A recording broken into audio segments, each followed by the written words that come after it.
All right, so today we'll start Unit 5 और Chapter 5 जैसे भी आप कह लें इकोनॉमिक डेवलपमेंट। इसमें 4 यूनिट्स आते हैं 5.1, 5.2, 5.3 एंड 5.4। तो 5.4 मैं ये इसमें कवर नहीं कर रहा, मैंने एक ही चैप्टर में तीनों यूनिट्स को कवर किया है। और जो यूनिट 5.4 है पॉपुलेशन में थोड़ा बड़ा है तो वो लेटर ऑन बाद में अलग से मैंने एड्रेस किया। अच्छा, तो इसमें तीन चीजें हमें नजर आ रही हैं। एक, differences in economic development between countries. अच्छा, अब इसमें पहले ये समझना जरूरी है कि इकोनॉमिक डेवलपमेंट से मुराद क्या है। Is economic growth and economic development the same thing? क्या ख्याल है, क्या लगता है, फर्क है?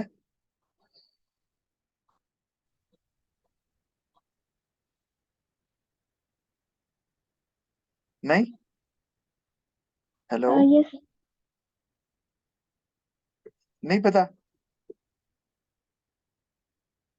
सर, फर्क है।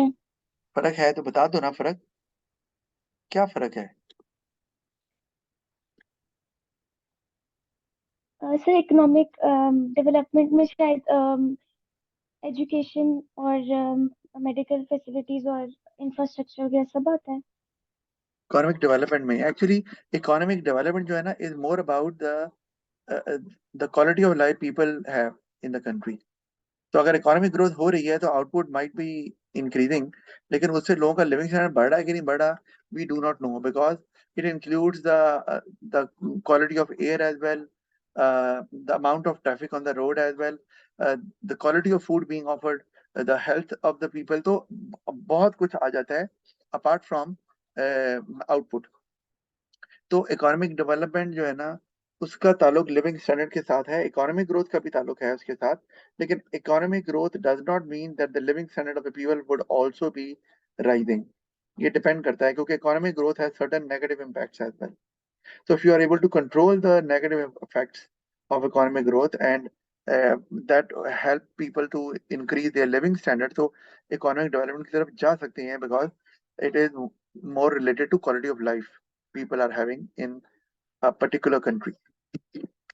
तो आप ये इस तरह भी बोल सकते हैं, इकोनॉमिक डेवलपमेंट हम बोलते हैं economic growth plus welfare of the people. अगर इकोनॉमिक ग्रोथ हो रही है और साथ में वेलफेयर ऑफ द पीपल भी है तो ऑफ कोर्स इकोनॉमिक डेवलपमेंट हो रही है, यानी कि इकोनॉमिक डेवलपमेंट में इकोनॉमिक ग्रोथ भी उसका पार्ट बन सकती है। अच्छा, इकोनॉमिक ग्रोथ के बगैर भी इकोनॉमिक डेवलपमेंट एट टाइम हो जाती है। जैसे आप जो है ना वो you are imposing more taxes on luxury items और on those items which are bought by high income group, और whatever tax revenue government is collecting, government is using it for reducing poverty। तो अब इसमें growth तो नहीं हो रही लेकिन डेवलपमेंट हो रही है क्योंकि आप लिविंग स्टैंडर्ड लोगों का इम्प्रूव करने पे लग गए हैं। अमीरों का तो पहले ही बहुत हाई है तो उनसे थोड़े पैसे ले भी लेंगे तो टेंशन नहीं है, और वो पैसा फिर आप गरीबों के लिए इस्तेमाल कर सकते हैं। तो मैं बता रहा हूँ इकोनॉमिक ग्रोथ के बगैर भी इकोनॉमिक डेवलपमेंट होती है, लेकिन इकोनॉमिक ग्रोथ के साथ भी हो सकती है, लेकिन उसके लिए फिर आपको बाकी जो नेगेटिव इम्पैक्ट्स हैं उनको उनको पहले रिमूव करना पड़ेगा। अच्छा, अब तो ये तो हमें समझ आती है इकोनॉमिक डेवलपमेंट की क्योंकि उसका ताल्लुक पब्लिक वेलफेयर के साथ है, क्वालिटी ऑफ लाइफ के साथ है। अच्छा, लिविंग स्टैंडर्ड जो के साथ ही आ रहा है इकोनॉमिक डेवलपमेंट और लिविंग स्टैंडर्ड, ये मोर और लेस इंडिकेटर्स हैं इकोनॉमिक डेवलपमेंट के जो बताते हैं कि लिविंग स्टैंडर्ड हाई होगा कि लो होगा। तो उसमें बहुत सी चीजें आती हैं, अभी हम जल्दी से देख लेते हैं। और तीसरे नंबर पे जो आ रहा है यूनिट पॉवर्टी, इसमें पॉवर्टी के बारे में बात करेंगे। मेनली इसमें पॉवर्टी दो तरह की होती है, एक रिलेटिव पॉवर्टी होती है और एक एब्सोल्यूट पॉवर्टी होती है। दोनों में फर्क क्या होता है कि एब्सोल्यूट पॉवर्टी जो है ना वो, आपको पता है वैसे फर्क कि नहीं पता? सर, एब्सोल्यूट पॉवर्टी में लोगों की बेसिक नीड्स भी फुलफिल नहीं होती। हाँ जी। और रिलेटिव पॉवर्टी में ये होता है कि लोगों की बेसिक नीड्स तो फुलफिल हो रही हैं, लेकिन in comparison to other people who are living in the same area they are poor. तो हम रिलेटिवली पुअर का वर्ड इस्तेमाल करते हैं, रिलेटिव पॉवर्टी, कि वैसे वो ठीक है, चीजें एंजॉय कर रहे हैं सही से, लेकिन दूसरों के मुकाबले में उनका लिविंग स्टैंडर्ड उतना हाई नहीं है, तो हम कहेंगे वो रिलेटिवली पुअर है। यानी कि आपके पास एक गाड़ी है, ठीक है, आपके इर्द गिर्द अगर आप देखते हैं तो सबके पास दो दो गाड़ी है, आपकी लाइफ अच्छी चल रही है, लेकिन अगर उनसे कंपेयर करते हैं जो आपकी एरिया में रहते हैं तो वो आपसे ज्यादा वेल ऑफ है, तो ज्यादा अच्छी लिविंग स्टैंडर्ड एंजॉय कर रहे हैं, तो फिर आपको रिलेटिवली पुअर बोल सकते हैं इस तरह से। अच्छा, अब स्टार्ट करते हैं। तो अब डेवलप्ड इकोनॉमीज की जब हम बात करते हैं तो डेवलपमेंट से शुरू हो रहा है, तो उसमें जो इंडिकेटर्स हमें नजर नजर आते हैं, एक हाई लेवल ऑफ जीडीपी तो है ही ना, ठीक है, इकोनॉमिक ग्रोथ होगी तो हाई लेवल ऑफ जीडीपी जो है ना, तब वो भी आपको नजर आ सकता है। जैसे चाइना को आप ले लो, तो ग्रोथ बहुत हो रही है, तो वो डेवलप हो रहा है। अमेरिका को आप ले लो तो उनकी तो जीडीपी सबसे ज्यादा है पूरी दुनिया में, तो वो भी डेवलप्ड कहलाता है। फिर इंडस्ट्रियलाइजेशन, सेकेंडरी सेक्टर ग्रो कर रहा है, चीजें ज्यादा बन रही हैं, education, medical facilities, well developed communication, transport network, wide variety of good quality of goods, ये वगैरह वगैरह, ये वो चीजें हैं जो कि जिस मुल्क में होती हैं, तो इसका मतलब है कि उस मुल्क के लोगों का लिविंग स्टैंडर्ड भी बेहतर है।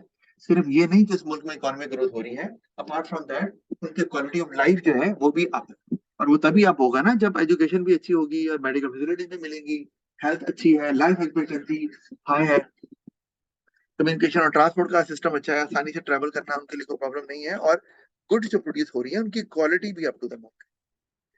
तो ये, और ज्यादातर डेवलप्ड कंट्रीज में जो आउटपुट एम्प्लॉयमेंट या इनकम जनरेट होती है वो टर्शी सेक्टर में ही होती है, ये तो आपको इस बारे में पता ही है। और जो लेस डेवलप्ड कंट्रीज होते हैं वो, उनको हम नीचे देख लेते हैं, तो उनमें ये चीजें जो होती है ना, जीडीपी लो, नॉर्मली फार्मिंग मेथड्स उनके बहुत पुअर होते हैं और उसी पर डिपेंड करते हैं ये, एजुकेशन पुअर, एजुकेशन फैसिलिटीज नहीं होती, कम्युनिकेशन एंड ट्रांसपोर्ट नेटवर्क भी बहुत बुरा होता है, और quality of goods and services जो है ना वो भी अच्छी नहीं होती है। और इनकी जो मेजर रिलायंस होती है आउटपुट एम्प्लॉयमेंट और इनकम की टर्म्स में, वो प्राइमरी सेक्टर पे होती है। तो ये तो बेसिक चीजें हैं जो आपको पहले से ही इसके बारे में पता है। आगे अगर देखें तो reasons of low economic development की वजह क्या है, वो तमाम चीजें जो पाकिस्तान में आपको नजर आती है ना, वो सारी डाल दो, तो हमारे जैसे हमारे पाकिस्तान में रहने वाले बच्चों के लिए आसान है, हमारे बच्चों के लिए ना, ये बताना, ठीक है, कि क्या होता है, वो जो कुछ आप फेस कर रहे हो ना, एक्सपीरियंस कर रहे हो, सब लिख दो, तो वो सब रीजन बन जाएंगे। अच्छा, over dependence on agriculture and subsistence farming. अच्छा, ये एग्रीकल्चर पे ओवर डिपेंडेंट आप हैं, ओके फाइन, मान लिया। तो ओवर डिपेंडेंट है तो हुआ क्या, प्रॉब्लम क्या है?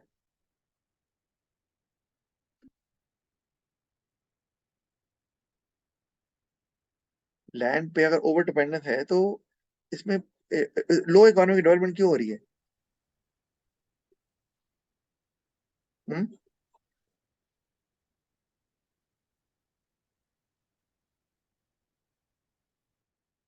बता दो।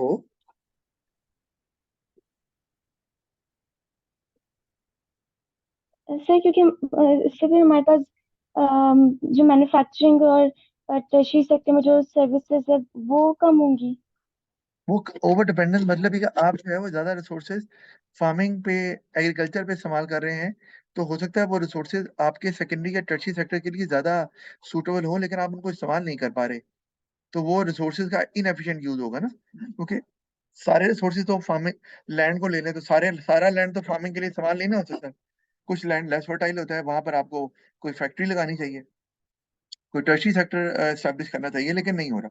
दूसरी बात ये कि ओवर डिपेंडेंस से ये होता है कि एग्रीकल्चर सेक्टर जो है ना, ये बेसिकली रॉ मटेरियल प्रोड्यूस करता है ना, प्राइमरी प्रोडक्ट्स, उनकी वैल्यू इतनी ज्यादा होती नहीं है, तो उससे अर्निंग भी नहीं होती है, और उसको अगर आप एक्सपोर्ट करेंगे तो ज्यादा आपको जो है वो फॉरेन एक्सचेंज भी अर्न नहीं होता प्राइमरी प्रोडक्ट से।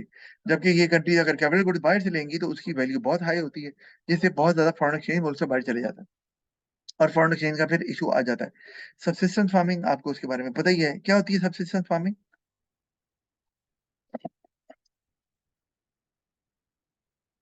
नहीं पता?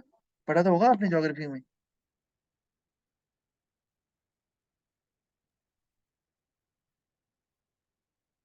सर जो फैमिली सिर्फ अपने नीड्स को फुलफिल करने के लिए जो फार्मिंग करती है। हाँ जी, वो इतना ही बनाते हैं कि सिर्फ अपनी जरूरतें पूरी कर सकते हैं, तो उनके पास तो एक्स्ट्रा आउटपुट होती नहीं कि उसको सेल कर सके, तो बट ट्रेड कैसे होगी, इकोनॉमिक एक्टिविटी तेज कैसे होगी, वो होगी ही नहीं ना। अच्छा, तो लिविंग स्टैंडर्ड लो ही रहेगा।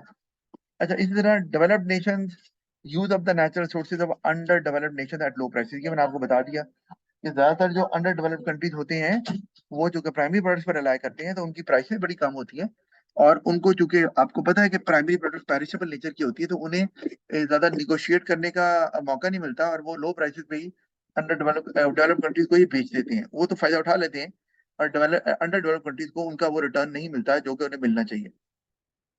तो ये प्रॉब्लम आ जाती है। फिर लैक ऑफ कैपिटल। अब आपको पता है इकोनॉमिक्स में फाइनेंस को तो कैपिटल बोलते नहीं है, तो आप कहें वो फंड जिससे आप कैपिटल गुड्स खरीदते हैं, ठीक है, तो फैक्ट्रीज हैं, इंफ्रास्ट्रक्चर है, कैपिटल इक्विपमेंट है, ये कैपिटल होता है ना। तो आपके पास कैपिटल नहीं है, आपको बाहर से लेना है, और बाहर से लेंगे तो वो हाई वैल्यूड आइटम्स होती हैं जिससे आपका इंपोर्ट की कॉस्ट बहुत आ जाती है, इंपोर्ट एक्सपेंडिचर।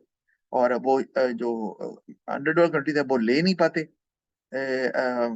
तो या ज्यादा जो एक्सपेंडिचर है वो इम्पोर्ट्स हो जाता है, तो उनके पास फिर कुछ बचता नहीं है कि वो मुल्क में इकोनॉमिक ग्रोथ के लिए, इकोनॉमिक डेवलपमेंट के लिए उसको इस्तेमाल कर सके। इसी तरह से lack of education, skill and health care की बात कर लें तो वो भी प्रॉब्लम है। लिटरेसी रेट लो है तो स्किल्ड वर्कर होते नहीं है, तो प्रोडक्टिव वर्कफोर्स आपको मिलती नहीं है जो जीडीपी में इजाफा कर सके। और हेल्थ केयर अगर अच्छी प्रोवाइड नहीं की जाती तो फिर आपका जो वर्कर्स हैं वो भी अनहेल्दी होंगे, तो वो भी इतने प्रोडक्टिव नहीं होंगे। तो अब भी जीडीपी जो है आए दिन जो है ना, they would like to take days off, वो बीमार हो गए, एक्टिवली काम नहीं कर सकते, तो उससे भी जीडीपी नहीं बढ़ पाती। जैसे वो जो कंट्रीज हैं वो पॉवर्टी में ही फंसे रह जाते हैं, इकोनॉमिक डेवलपमेंट नहीं हो पाती। क्योंकि जो मैन पावर है किसी मुल्क की, वो उसका एक बहुत ही इंपॉर्टेंट रिसोर्स है, तो किसी भी मुल्क को इकोनॉमिक डेवलपमेंट की तरफ लेके जाता है। तो वही अगर इनका प्रोडक्टिव नहीं है तो फिर वो मुल्क आगे कैसे ग्रो करेगा। Lack of efficient distribution and communication system, ये भी समझ आती है, ये बहुत इंपॉर्टेंट है, क्योंकि ट्रेड के लिए आपको क्या करना होता है, आपको एक इफेक्टिव ट्रांसपोर्टेशन और कम्युनिकेशन सिस्टम चाहिए, कि चीजें एक जगह से दूसरी जगह आप ट्रांसफर कर सके, चाहे वो रॉ मटेरियल हो, चाहे वो फिनिश प्रोडक्ट्स हो, ताकि आपने उनको रिटेल शॉप्स में पहुंचाना है, आपको क्लाइंट से डील करना है, कम्युनिकेशन चाहिए, सप्लायर से आपको डील करना है, तो उसके लिए आपको एक कम्युनिकेशन सिस्टम चाहिए। तो वो अगर नहीं होगा तो ऑफ कोर्स ट्रेड को सपोर्ट नहीं मिलेगी, और ट्रेड फ्लरिश नहीं कर सकेगी। ना चीजें टाइम पर पहुंचेंगी, ना चीजें टाइम पर डिलीवर होंगी, ना आपका इंटरेक्शन हो सकेगा कस्टमर्स के साथ, ना सप्लायर के साथ एफिशिएंटली, इफेक्टिवली। तो जो ट्रेड है वो स्लो ही रहेगी और डेवलपमेंट नहीं हो सकेगी। हाई पॉपुलेशन ग्रोथ, ये तो आप समझते ही हैं, अगर ग्रोथ बहुत ज्यादा है तो ऑफ कोर्स आप लोगों की नीड्स को पूरा नहीं कर सकते, और गवर्नमेंट को ज्यादा फंड लगाने पड़ेंगे लोगों की वो बेसिक नेसेसिटीज पूरी करने में, और वो जो प्रोडक्टिव पर्पसेस के लिए इस्तेमाल करना है, जो प्रोजेक्ट्स जो कि मुल्क की कैपेसिटी को बढ़ाते हैं या जीडीपी में इजाफा करने में हेल्प करते हैं, उन पे फिर वो इस्तेमाल नहीं कर पाते, और वो लोगों की नीड्स को ही पूरे करने में लगे रहते हैं, क्योंकि पॉपुलेशन इतनी ज्यादा है और रिसोर्सेज तो हर मुल्क में लिमिटेड ही होते हैं, आपको पता ही है। करप्ट गवर्नमेंट है, ये भी है कि जो पैसा गवर्नमेंट के पास आता भी है टैक्सेस की शक्ल में, एक तो ये कि लोग टैक्सेस कम देते हैं अंडर डेवलप्ड कंट्रीज में, और जो टैक्सेस देते भी हैं वो गवर्नमेंट जो है ना वो अपनी पॉकेट्स में डाल लेती है, rather than using it for public welfare और to use it for economic development. तो करप्शन एक one of the main cause है पाकिस्तान में। अगर कहें तो पाकिस्तान जो है ना उसके पास अबंडेंट जो है ना वो नेचुरल रिसोर्सेज मौजूद हैं, और उनको यूज किया जा सकता है, अबंडेंट वर्कफोर्स भी मौजूद है, लेकिन करप्शन की वजह से गवर्नमेंट जो है ना वो उन फंड्स को इस्तेमाल नहीं करती इन ए प्रॉपर वे, और मुल्क जो है वो फिर लो इकोनॉमिक डेवलपमेंट से बाहर निकल नहीं पाता। फिर अब आगे अगर देखें तो ये तो हमें समझ आ गई लो इकोनॉमिक डेवलपमेंट की। फिर इंडिकेटर्स जो कि पॉवर्टी की वजह बनते हैं, या डेवलपमेंट इंडिकेटर्स भी बोलते हैं, जैसे पता चलता है कि मुल्क डेवलप्ड है या अंडर डेवलप्ड है, तो उसमें पॉवर्टी आती है। या आपको पता है पॉवर्टी क्या होती है? एब्सोल्यूट और रिलेटिव पॉवर्टी की हम बात कर चुके हैं, तो मैं मजीद इस पर बात नहीं करने वाला। तो पॉवर्टी होती क्या है? वो कंडीशन जिसमें आपकी बेसिक नेसेसिटीज पूरी नहीं ना होती, वो एब्सोल्यूट कहलाएगी। रिलेटिव आपको बता दिया, ह्यूमन नीड्स, ड्रिंकिंग वाटर। आप देख लो अफ्रीकन कंट्रीज में, एथोपिया, सोमालिया देख लो, वहां तो जो अक्सर जो बच्चे हैं वो तो माल न्यूट्रिशन का शिकार शिकार रहते हैं, माल नरिश्ड होते हैं वो। तो चीजें मिलती नहीं खाने की, या मिलती हैं तो पुअर होती हैं, पीने का पानी नहीं मिलता। यहाँ पे पाकिस्तान में भी है, सिंध में आप देख लें तो वहां पर बहुत बुरी हालत है। इस लिहाज से पाकिस्तान में 60% जो बीमारियां होती हैं बच्चों में, वो साफ पानी ना मिलने की वजह से होती हैं। तो ये एब्सोल्यूट पॉवर्टी की ही निशानी है। अच्छा, फिर जीडीपी पर कैपिटा को ले लें तो आपको पता है क्या होता है कि एक बंदा एक साल में कितना कमाता है, इसे कहते हैं जीडीपी पर कैपिटा। तो वो बहुत लो होती है जो आपके अंडर डेवलप्ड कंट्रीज होते हैं। जैसे पाकिस्तान में अगर आप कह लो 2500 या 3000 डॉलर है एक साल की, तो डेवलप कंट्री में ये जो है वो $50,000 $60,000 सालाना है। तो वो बहुत ह्यूज डिफरेंस है ना, जिससे पता चलता है कि लिविंग स्टैंडर्ड में कितना फर्क है दोनों की। लाइफ एक्सपेक्टेंसी जो है ना ये भी लो होती है। जरा पाकिस्तान में आप कह लो 60 साल 50 साल अगर एवरेज एज है, तो अगर यूके चले जाएं तो वहां पर 80 साल 85 साल बन जाती है। तो यहाँ पे छोटे बच्चे पैदा होते ही ज्यादा मर जाते हैं क्योंकि मेडिकल फैसिलिटी मिलती नहीं है। नॉर्मली अनडेवलप्ड सिटीज जो हैं या गांव हैं, बाहर के मुल्कों में ये सीन नहीं होता, और वहाँ पे जो चिल्ड्रन जो बेबीज हैं new born they are more likely to survive. तो ये इश्यूज है। फिर अडल्ट लिटरेसी रेट कम होता है पाकिस्तान में, कि जो अडल्ट हैं वो पढ़े लिखे नहीं। बाहर के मुल्कों में ये रेशो कम होती है, पढ़े लिखे ज्यादा होते हैं, तो वो फिर ज्यादा उनको जॉब भी आसानी से मिलती है। वो अच्छी इनकम जनरेट कर सकते हैं to satisfy their own needs and wants. तो यहाँ मैं लिख सकता हूँ कि पीपल हैविंग लेस और नो एजुकेशन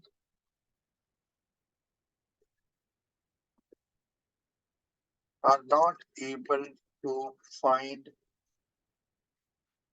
गुड जॉब्स। ठीक है, are not able find good jobs and keep on working in low paid jobs. ठीक है जी, leading to absolute poverty. Mobile इतने पैसे नहीं होते इनके पास। फिर ओनरशिप ऑफ कंज्यूमर गुड्स, ये भी कि कंज्यूमर गुड्स टेलीफोन है, गाड़ी है, मोबाइल है, कपड़े हैं, तो वो क्वांटिटी जो है ना वो ज्यादा होती है डेवलप कंट्री में। कि हमारे पास ही अगर 10 लोग रहते हैं घर के अंदर तो गाड़ी एक भी नहीं है, तो मोबाइल एक है। तो इस तरह से अगर कपड़े कितने घर में 2 कमरे खाली, रहने वाले 10 हैं, तो इससे पता चलता है कि लोग के जो लेवल ऑफ डेवलपमेंट है वो क्या है। और पॉवर्टी जो है वो तरह की यहाँ पे deal की जाती है। पाकिस्तान में तो ऐसे ही है ना, 2 कमरों का मकान है और रहने वाले जो है वो 10-12 हैं। तो ये है। तो जो अंडर डेवलप्ड कंट्रीज होते हैं वहां पर लोगों के पास कंज्यूमर गुड्स जो है पर जो पर्सन है वो कंज्यूमर गुड्स कम होती है, तो जिससे उनका लिविंग स्टैंडर्ड जो है वो लो रहता है और वो पॉवर्टी कंसिडर की जाती है। इसी तरह से proportion of workers in agriculture ये बहुत ज्यादा होता है, जैसे पता है प्राइमरी सेक्टर में अगर ज्यादा आउटपुट आप वहां बना रहे हैं तो आउटपुट की वैल्यू ज्यादा नहीं है, इनकम भी ज्यादा जनरेट नहीं होती, और एम्प्लॉयमेंट वहां ज्यादा लोगों की है, तो वो भी जो लोग हैं वो लो पेड जॉब में ही काम करते रह जाते हैं, जिससे वो अपनी ज्यादातर नीड्स को पूरा नहीं कर पाते। सेक्टर, तो यहाँ मैं लिख सकता हूँ कि hence unable to meet majority of their needs and wants. ठीक है, ये यहाँ भी लिखता हूँ, ये work in agriculture sector where normally low paid jobs are offered।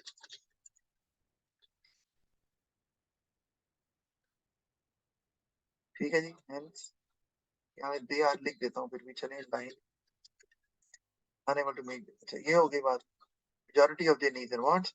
अच्छा, अब पॉवर्टी को कम कैसे किया जाए उसको भी अगर हम देख लें तो हमें नजर आ रहा है कि रिड्यूस अनएम्प्लॉयमेंट ऑफ कोर्स। ठीक है, क्योंकि अनएम्प्लॉयमेंट ही सबसे बड़ा कॉज है, पाकिस्तान में अनएम्प्लॉयमेंट बहुत है। ठीक है, अच्छा ये भी ना एक पेपर में सवाल आता है कि अनएम्प्लॉयमेंट अगर कम हो रही है तो जरूरी है कि पॉवर्टी कम हो रही है। अनएम्प्लॉयमेंट अगर कम हो रही है तो जरूरी है कि पॉवर्टी कम हो रही है, इसका जवाब दो मुझे। जवाब है नहीं सर, जरूरी नहीं, क्योंकि हो सकता है कि जो वो वेज अर्न कर रहे हैं वो बहुत लो हो, तो उससे भी उनकी नीड्स एंड वांट्स बेसिक जो हैं, वो पूरी ना हो रही हो। वेरी गुड, जबरदस्त। बिल्कुल सही कहा आपने कि भाई जॉब्स, अनएम्प्लॉयमेंट तो कम हो रही है लेकिन वो जॉब्स ही ऐसी मिल रही हैं जो इतनी लो पेड है कि जिससे पॉवर्टी में स्टिल पॉवर्टी में ही प्रिवेल करते हैं, एग्जिस्ट करते हैं, पॉवर्टी प्रिवेल कर रही है इकोनॉमी में। बिल्कुल सही। तो अनएम्प्लॉयमेंट को कम करें। अनएम्प्लॉयमेंट कम करने के लिए गवर्नमेंट क्या कर सकती है? गवर्नमेंट सब्सिडीज दे सकती है फर्म्स को, तो उससे फर्म की कॉस्ट शेयर हो जाती है और वो फिर ज्यादा प्रोड्यूस करते हैं और ज्यादा वर्कर्स को हायर करते हैं। या गवर्नमेंट अपने को प्रोजेक्ट शुरू कर दे, कोई रोड कंस्ट्रक्शन का, कोई पावर प्रोजेक्ट, और उसमें एम्प्लॉयमेंट मिल सकती है, तो इस तरह से किया जा सकता है। प्रोग्रेसिव टैक्सेशन ये हमने पढ़ा था कि ये भी कर सकते हैं कि गवर्नमेंट प्रोग्रेसिव टैक्सेशन लगाए।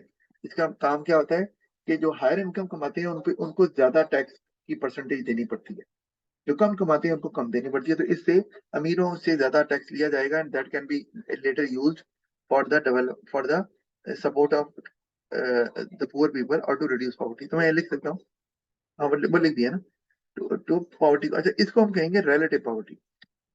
अगर आप अमीरों से पैसे लेके जो लो इनकम है उनको दे रहे हैं तो रिलेटिव पॉवर्टी से कम होगी ना, क्योंकि अमीर बहुत अमीर है तो थोड़े कम हो जाएंगे। ठीक है, तो ये भी है। एक तो है ना बेसिक नेसेसिटीज पूरी करना, वो तो एब्सोल्यूट पॉवर्टी जाएगी ना। और एक जो कम अमीर है उनको थोड़ा बेहतर करना, तो ये रिलेटिव पॉवर्टी को दूर कर देगा।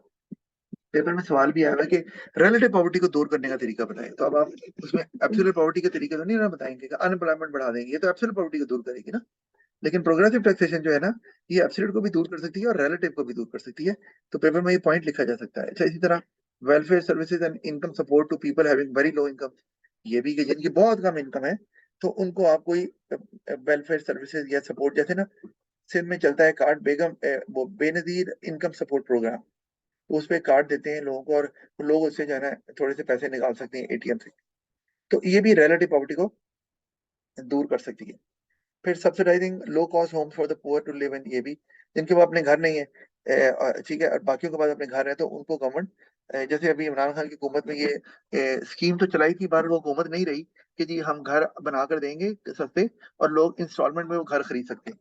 तो इससे भी रिलेटिव रिलेटिव पॉवर्टी कम होनी थी कि लोगों की, एब्सोल्यूट पॉवर्टी की बात भी कह सकते हैं कि घर जो है वो एक बेसिक नेसेसिटी में आता है, तो वो भी कह सकते हैं दूर की जा सकती है। गवर्नमेंट इस तरह से लोगों को लो कॉस्ट पे घर बना के दे सकती है और इंस्टॉलमेंट में उनसे पैसे ले सकती है ताकि वो आसानी से पे कर सके, वरना पूरा घर गरीब कहाँ खरीद सकता है।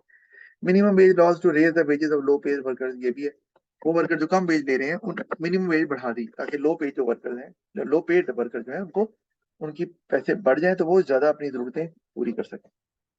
इसी तरह जो एजुकेशन की क्वांटिटी और क्वालिटी बढ़ाएं, यानी कि ज्यादा स्कूल्स खोले गवर्नमेंट, और वहां पर जो टीचर्स की क्वालिटी है उसको बेहतर करें, टीचर ट्रेनिंग दें ताकि अच्छे टीचर्स रिक्रूट किया जा सके इन पब्लिक स्कूल्स और अच्छी तालीम दी जा सके लोगों को। तो क्वांटिटी और क्वालिटी दोनों की बात हो रही है, खाली एजुकेशन दे रहे हैं, मैट्रिक कर लिया बच्चे ने, वो तो आता उसे कुछ भी नहीं है, तो फायदा क्या।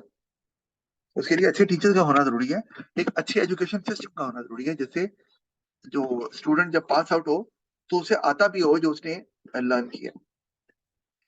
Attract inward investment to create more employment opportunity, हाँ, मल्टीनेशनल कंपनीज को गवर्नमेंट को चाहिए सपोर्ट करे, उनको इंसेंटिव दे, टैक्स में कोई रिलीफ दे, कोई लीगल फॉर्मेलिटीज हैं उनको कम कर दे ताकि बाहर से इन्वेस्टमेंट यहाँ आए और उससे आउटपुट एम्प्लॉयमेंट अपॉर्चुनिटी क्रिएट हो ताकि पॉवर्टी को कम किया जा सके।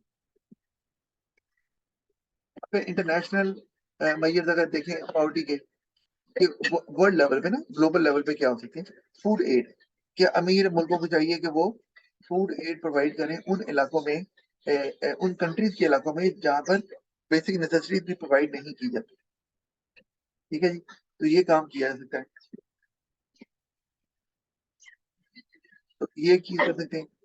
फिर फाइनेंशियल एड, ये इमदाद तो मिलती रहती है, आपको पता है, पाकिस्तान भी लेता है, फिर पाकिस्तान लोन लेता है, लेकिन एड भी प्रोवाइड की जाए उन कंट्रीज को जो लो इनकम कंट्रीज हैं ताकि वो अपने इकोनॉमी एक्टिविटी को तेज कर सकें, पॉवर्टी को कम कर सकें। तो ये फिर टेक्नोलॉजिकल एड, ये भी कि आपको मशीनरी इक्विपमेंट वगैरह टेक्नोलॉजी उनको दें बगैर उनसे को पैसे लिए हुए, ताकि वो अपनी प्रोडक्टिविटी में इजाफा करके जीडीपी को बढ़ा सके और पॉवर्टी से निकल सके। लोन्स दे दें, ये तो चलता है, आईएमएफ है, वर्ल्ड बैंक है, पाकिस्तान लोन लेता रहता है सऊदी अरब से, कभी दुबई से, कभी चाइना से, तो ये भी एक तरीका है दिया सके। और डेट रिलीफ, ये करता नहीं है लेकिन करना चाहिए, कोई करता नहीं है कि वो कंट्री जो कि बेचारे कर्जों में डूबे हुए हैं, गरीब ममालिक जो कर्जे लेते हैं आईएमएफ से, वर्ल्ड बैंक से, उनके कर्जों को माफ कर दें, क्योंकि वो पे ही नहीं कर पा रहे ना, वो तो कर्जों पे ही काम चलता जा रहा है, कर्जे चढ़ते जा रहे हैं और पिछला कर्जा दिया नहीं जाता, अगला चढ़ जाता है। तो वो तो इस तरह पॉवर्टी से क्या निकलना है, कर्जे लेकर पॉवर्टी में और दबते जाते हैं वो। तो उनको रिलीफ दें कि उनसे उनके माफ ही कर दें कर्जे। तो ये मैंने जो 2 इंस्टीट्यूशन लिखे, 3 लिखे ना, ये Asia, IMF, international monetary fund है, वर्ल्ड बैंक है और एशियन डेवलपमेंट बैंक है। ये 3 बड़े इदारे हैं जो कि फंड्स प्रोवाइड करते हैं। और एशिया चूंकि कॉन्टिनेंट सबसे बड़ा ही है, तो ADB इसलिए ये भी एक बड़ा इदारा है जो कि इस तरह से हेल्प करता है।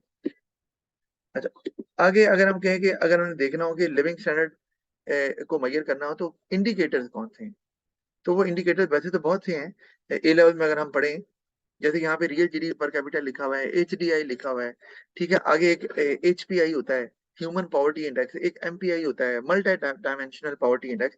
लेकिन वो हमारा ए लेवल में है तो वो हमें जरूरत नहीं है जानने की। तो हम रियल जीडीपी पर कैपिटा को देखते हैं, तो वो आसान ही है क्योंकि उसका फॉर्मूला निकालना भी आ सकता है कि रियल जीडीपी को हम टोटल पॉपुलेशन से डिवाइड कर देते हैं। रियल जीडीपी आपको पता ही है कि क्वांटिटी में प्राइसेस को कांस्टेंट रख के देखना है कि जीडीपी कितनी है।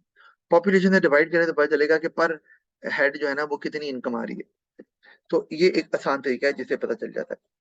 और लेकिन कहते हैं कि ये कोई इतना अच्छा मैयर नहीं है, यानी कि GDP per capita standard living को मैयर करने का इतना एक अच्छा मैयर नहीं है, क्योंकि समटाइम्स ये जो आउटपुट को मैयर करती है ना, पहले पहले जीडीपी तो मैयर करनी है, इसको अंडर वैल्यू करता है। यानी कई चीजें हैं जो कि प्रोड्यूस हो रही होती है मुल्क के अंदर, लेकिन उनको ये कंसिडर नहीं करता। अच्छा, अब ठीक है, अब चीज दिखाता हूँ मैं आपको। अंडर वैल्यू करता है एक तो, जैसे मैं एग्जांपल देता हूँ कि अगर आप एक मजदूर है, वो ना रेडी पे चीजें बनाकर बेच रहा है, जैसे कि वो फ्राइज बेच रहा है। अब वो ना तो रजिस्टर्ड है और ना ही गवर्नमेंट को पता है कि वो बेच रहा है। वो चीजें बना भी रहा है, बेच भी रहा है, उसकी मार्केट वैल्यू भी है, लेकिन गवर्नमेंट को पता ही नहीं है। तो इतने तो कितने हमारे वर्कर्स हैं जो काम कर रहे हैं, ऐसे कितने ऐसे लोग हैं जो अपना कारोबार चला रहे हैं रेडियो पे। तो वो रजिस्टर्ड नहीं है, मजदूर काम करता है मकान बनाने में कहीं पर भी, तो वो कंसिडर नहीं हो रहे, जिसकी वजह से आउटपुट ज्यादा है लेकिन वो कंसिडर नहीं हो पाती। तो इस तरह से रियल जीडीपी में बाद का जो वैल्यू आउटपुट की नजर आ रही होती है वो एक्चुअल वैल्यू नहीं होती। अच्छा, और भी इसमें प्रॉब्लम है। वो क्या, जीडीपी बहुत ज्यादा है लेकिन रिच और पुअर में गैप बहुत ज्यादा है। तो भाई जीडीपी ज्यादा होने का फायदा क्या, क्योंकि वो जीडीपी ज्यादा नजर आ रही है क्योंकि अमीर बहुत अमीर है, उसको बेतहाशा दौलत है, गरीब बहुत गरीब है। तो जब उन दोनों को सम करके हम जीडीपी पर कैपिटा निकालते हैं ना, तो लगता है कि यार बड़ा अच्छा चल रहा है। तो वो अच्छा नहीं चल रहा। वो अमीर लोग जो है ना, वो तो सात पूछते खाती नहीं, खत्म नहीं होता, और गरीब के पास रात की रोटी नहीं है, सुबह की खा रहा है। तो वो ओवरऑल जो पिक्चर देता है रियल जीडीपी पर कैपिटा, वो दिखाता है सब अच्छा है। लेकिन ऐसा है नहीं, क्योंकि रियल जीडीपी पर कैपिटा जो अनइक्वल डिस्ट्रीब्यूशन ऑफ वेल्थ है, जो इनकम इनइक्वालिटी है, उसको शो नहीं करता। तो ये एक प्रॉब्लम है। फिर पोल्यूशन को भी शो नहीं करता।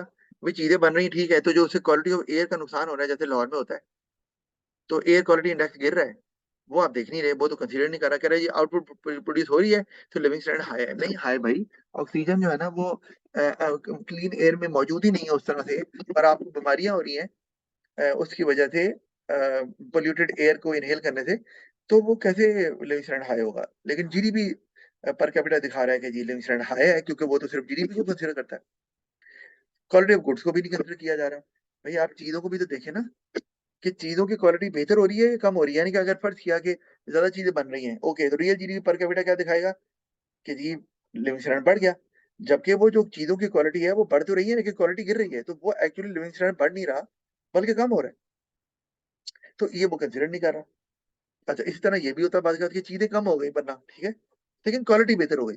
तो वो कम बन रही है लेकिन क्वालिटी अगर बेहतर है तो लिविंग स्टैंडर्ड बढ़ेगा, क्योंकि अब एक बंदा जो पहले 3 सेब खाता था, अब वो एक सेब से ही पेट भर जाता है उसका, इतना अच्छा नरिशिंग होता है। एग्जाम्पल दे रहा हूँ। तो अब जीडीपी कम हो गया तो लगेगा लिविंग स्टैंडर्ड कम हो गया, ऐसे नहीं है, क्योंकि वो तो क्वालिटी शायद बेहतर हो गई है, क्योंकि गुड की क्वालिटी बेहतर हो गई है। ये भी कंसिडर नहीं करता रियल जीडीपी पर कैपिटा। अच्छा, इसी तरह से अनपेड वर्क, ये मैंने आपको बता दिया, किस वॉलंटरी वर्क है, कोई बंदा काम कर रहा है घर पे लेकिन अनपेड है, तो या कोई बंदा खुद सेल्फ एम्प्लॉयड है, अपनी कोई रेडी चला रहा है कि काम कर रहा है, तो वो जीडीपी में काउंट ही नहीं होता, क्योंकि वो अनडेवलप्ड कंट्रीज में नॉर्मली लोग रजिस्टर्ड ही नहीं होते एज बिजनेसमैन या एज वर्कर्स, तो वो काउंट ही नहीं होता। दूसरा आ जाता है हमारे पास HDI, ह्यूमन डेवलपमेंट इंडेक्स जिसे बोलते हैं। इसमें एक्चुअली क्या करते हैं कि इसमें 3 इंडिकेटर्स लेते हैं। ये कहते हैं जीडीपी पर कैपिटा से ज्यादा अच्छा मैयर है, क्योंकि जीडीपी पर कैपिटा में तो एक ही मैयर है, क्या, जीडीपी, उसी को लेते हैं ना। इसमें 3 इकोनॉमिक इंडिकेटर्स होते हैं। एक जीडीपी पर कैपिटा खुद होता है, एक लाइफ एक्सपेक्टेंसी को देखते हैं कि हेल्थ केयर फैसिलिटीज कितनी अवेलेबल है लोगों को, और एक एजुकेशन को देखा जाता है कि उनका लेवल क्या है, या इसके लिए हम एक और वर्ड भी इस्तेमाल करते हैं, ईयर्स ऑफ स्कूलिंग, ये भी इस्तेमाल कर लेते हैं। ठीक है जी। तो अब इन तीनों को देखकर अंदाजा लगाया जाता है कि क्या लिविंग स्टैंडर्ड हाई है कि नहीं। जाहिर बात है, तीन इंडिकेटर्स आ गए तो ये ज्यादा अच्छा मेजर होगा।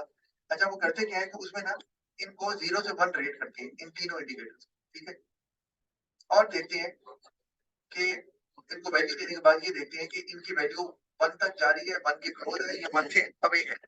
अगर तो 1 से अवे है, जैसे कि अगर वो 0 के करीब जा रही है, तो हम कहेंगे कि कंट्री अंडर डेवलप्ड।